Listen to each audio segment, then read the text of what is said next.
बायको मी आलो. आलं बाई माझं बैर.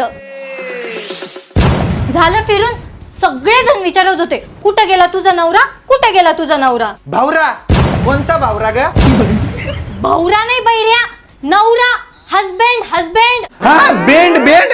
तुला पण बेंड आलंय काय? मला पण एवढं मोठं बेंड आलंय, उठायला बसायला नुसता त्रास होऊ राहिला. हो मग दवाखान्यात का नाही गेले? हा कारखान्यात का नाही गेले? मग मी तिकडे काय दीपिका पादुकोण सोबत फिरायला गेलतो काय?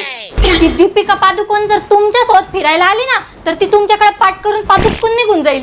काय काय काय काय म्हणली तू आता? काय म्हणली? काय नाही म्हणली रे बाबा, बिनबुडाचं भांड. संडासचं भांड? संडासचं भांड म्हणली मला. तू पागल झाली काय तू? तुमच्या सोबत लग्न केलंय ना तेव्हापासून पागलच झालीये मी. बसा इथं, चहा आणते तुमच्यासाठी. हा, नको नको. त्यापेक्षा एक कप चहा आण तू माझ्यासाठी. हे घ्या आणि डोसा.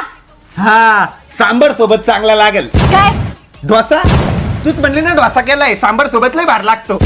डांबर टाकून आणाल तुम्हाला. गिळा तो चहा आणि आराम करा. परत काम करा? एवढं मरणाचं काम करून आलो ते काय कमी आहे काय? परत मला कामाला लावती इथे. अहो आराम करा म्हणलं. झोपा झोपा. Sofa sofa? काय झालं सोफ्याला? आपल्या लग्नातला सोफा आहे, एकच नंबर क्वालिटीचा आहे. अरे देवा, जा बरं तुम्ही परत. निघा निघा. परत मला गुखा म्हणली, परत मला गुखा म्हणली. नेहमी नेहमी गुखा गुखा गुखा. एकदा तो 2 किलोभर दूध खाऊन येतो मी. चाललो मी गु खायला आता. कुठे गु?